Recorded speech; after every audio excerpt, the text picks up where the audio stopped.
Fikih muamalah itu luas banget, Pak.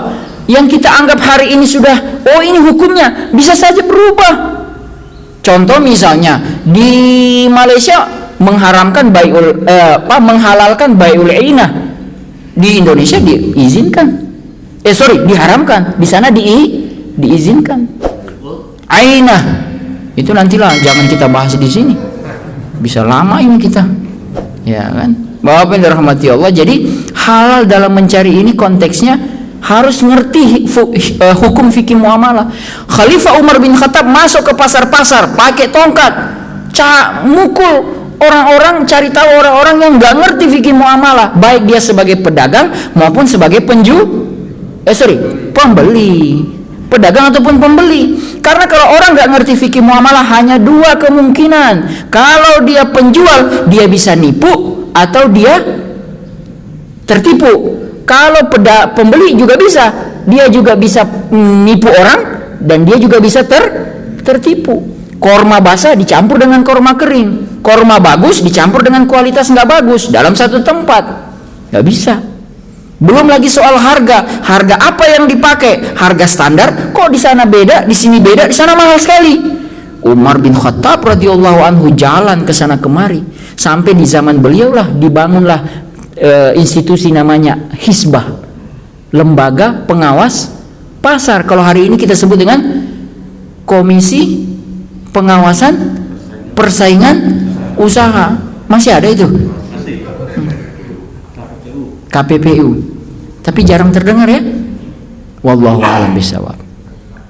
Bapak yang dirahmati Allah Subhanahu wa taala.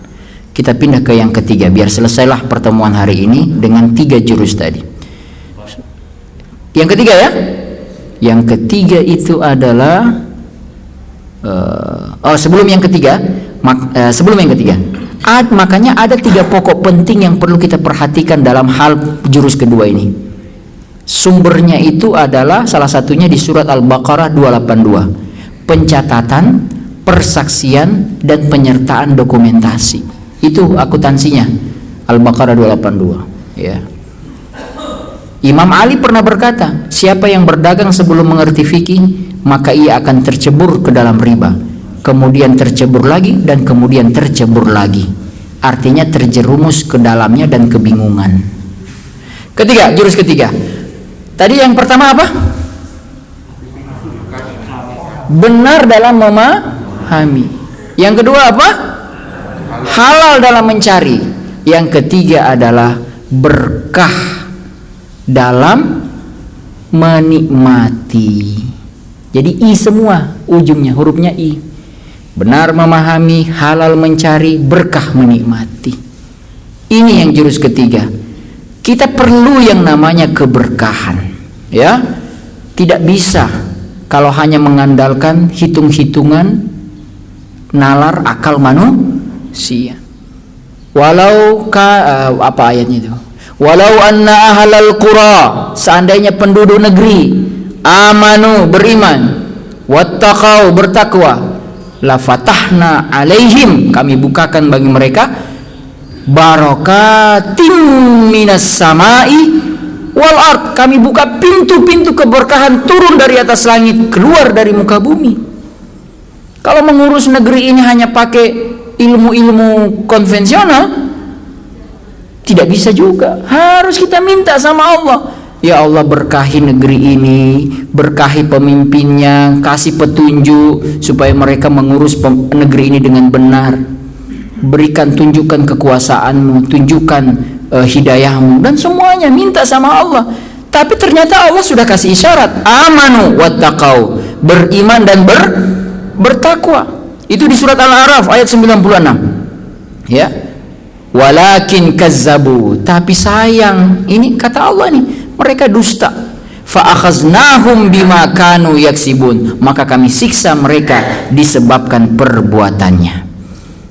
Belajarlah dari Korun itu, padahal Korun itu sepupunya Nabi Musa loh. Dalam riwayat nasabnya, lihat tafsirnya ya.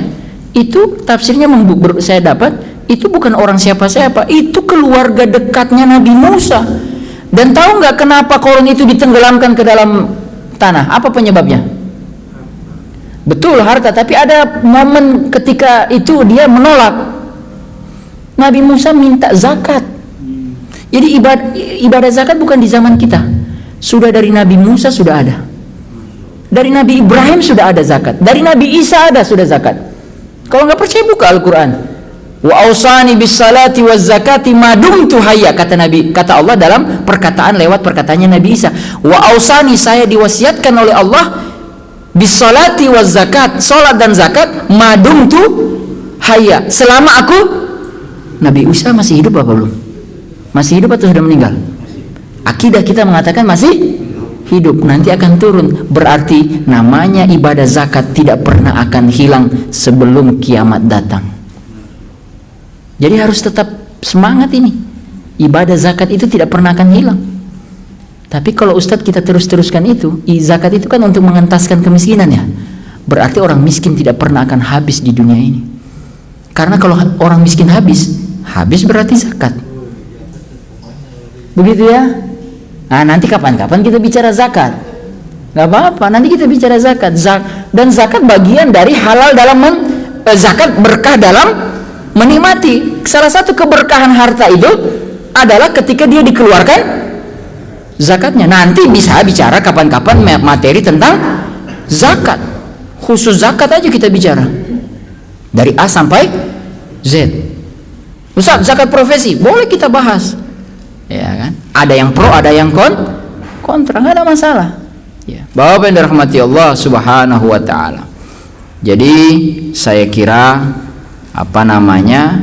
kita sudah sampai kepada ujung dari materi kita, ya, bahwa berkah dalam menikmati ini salah satunya juga oleh Rasulullah SAW dikatakan dalam hadis beliau, man sarrahu ayyub satalahu fir rizki, barang siapa yang mau dilampangkan atau diberkahi rizkinya, au yunsalahu fi asarihi, atau dipanjangkan umurnya, ya, falyasil rahimahu, maka hendaknya dia bersilaturahim. Keberkahan dalam harta bisa juga dibentuk dalam seringnya bersilaturahim. Silaturahim itu makan sini Pak, ayo ajak makan, harta kan keluar. Silaturahim, bikin acara, ya, apa misalnya baca doa biasa, mensyukuri nikmat Allah, doa syukur, bikin nasi bungkus, kasih bagi-bagi, senang gak orang? Senang, harta berkah. Hari Jumat kan biasanya di sini ada ya makanan itu. Oh, tiap hari malah. Alhamdulillah. Mungkin ada yang mau milih saya hari ini, besok saya hari ini. Nggak usah bilang jumlah. Saya takut Ustaz kalau saya jamaahnya di masjid sana banyak sekali Ustaz. Belum kalau mereka nambah lagi. Nggak usah khawatir. Insya Allah DKM akan menerima berapapun yang diterima, yang diberi, betul nggak? Dan kita juga tidak lapar-lapar amat, ya nggak? Asal kita lihat masih ada, kita ambil. Kalau nggak ada, pulanglah kita, ya kan? Emang ada jamaah yang gerutu ketika nggak dapat bagian? Keterlaluan itu. Nggak usah gerutu, ya kan? Disitulah kemudian terjadi kita mengamalkan hadis Nabi, yaitu isar. Apa itu isar? Mendahulukan yang lain. Isar itu dipraktekkan. Wih, ada nasi bungkus tuh di plastik. Saya sholat di belakang lah, biar cepat. Bukan, isar, kasih. Biar orang lain yang dapat duluan, saya belakangan. Karena yang belakangan biasanya sisanya banyak.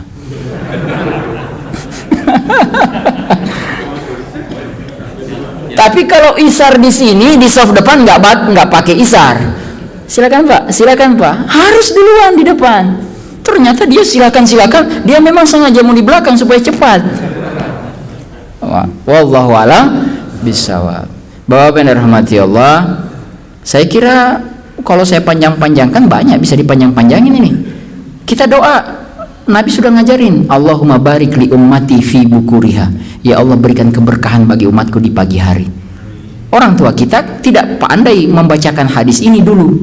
Yang lahir adalah, hei, jangan tidur, nanti rezekimu dipatok ayam. Ya, pagi-pagi Pak, kalau ada ular kita lari semua.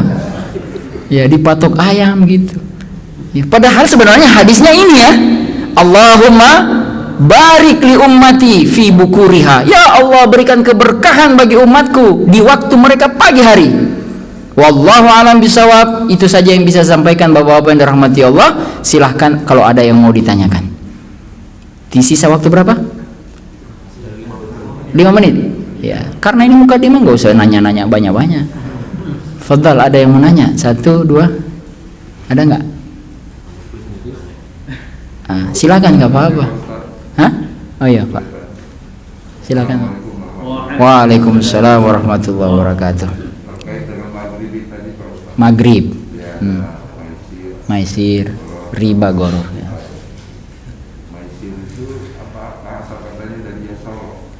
Oh, asal kata dari yasara, memudahkan. Nanti disambung-sambungkan, mudah dapat kalau judi ya. Saya belum cek secara bahasa, ya, belum saya cek. Secara kamusnya saya belum tahu. Saya memang kuliah di Mesir, tapi belum tentu saya memahami sampai detil bahasa Arabnya. Jurusan saya pun jurusan syariah. Makanya saya bilang sama teman-teman yang kuliah di jurusan Arab, kalian ini hebat. Ya, ini jurusan yang paling sulit menurut saya. Dan memang teman-teman mengakui juga itu jurusan bahasa Arab di Al-Azhar. Jadi saya boleh jawab, saya tidak tahu apakah betul itu sama dengan memudahkan. Cuman kalau mau dibawa-bawa ke sana kayak ada sangkutannya. Judi itu bikin orang mudah ya, mudah kaya, mudah miskin, high risk, high return. Judi pun pakai risiko, betul nggak ya? Tapi dia akan pakai dosa. Menikah itu risiko. Emang kalau nggak menikah hanya hubungan zina nggak ada risikonya? Lebih besar risikonya. Kena penyakit. Jadi orang itu harus berakal sehat. Lebih baik menikah. Selain mendapatkan kenikmatan yang Allah berikan, dihitung dengan pahala dan resikonya bukan minim, memang nggak ada. Ya nggak Pak? Ini yang anak-anak muda ya, barangkali ada yang muda ya kan gitu ya. Kita ajarkan sama anak-anak kita. Minim resiko, tidak ada resiko, cari yang menguntungkan. Menikah itu menguntungkan. Berarti Ustaz mengajarkan menikah dini, itu bab lain. Itu nanti kita bab lain. Kalau ditanya soal itu saya jawab singkat aja. Menikah itu dini itu kalau memang niatnya adalah untuk menjaga supaya tidak terjerumus zina dan punya kemampuan sudah saat itu, silahkan. Di Mesir ada kebiasaan orang tuanya sama-sama orang tua nikahin anaknya, mereka masih muda. Anak-anak itu dua orang ini masih dibiayai oleh orang tuanya dan mereka belum tinggal serumah. Si wanitanya tinggal di rumah orang tuanya, si anak laki-lakinya tinggal di rumah orang tuanya. Malam minggu yang laki-laki datang ke yang perempuan, namanya malam minggu syariah. Aman kan? Aman nggak mereka pacaran begitu? Belum pernah dengar ya? Saya dengarkan hari ini. Ya, gitu. Siapa tahu ada yang kemudian ingin mencoba. Apa salahnya? Gitu. Oke, begitu Pak ya. Wallahu a'lam bishawab. Kenapa jadi jawabannya ke sini ya? Tapi wallahu a'lam, begitulah saya Pak. Ya. Mangga silakan. Waalaikumsalam. Kayak kenal saya sama Bapak. Kalau beliau kan dosen, saya kenal di.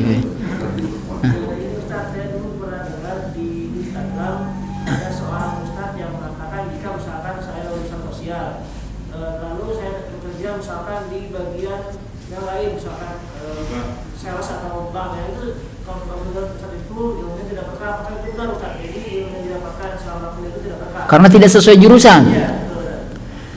IPB itu paling tidak berkah kalau begitu. Iya, Institut Perbankan Bogor, Institut apa lagi Pak? Perpajakan.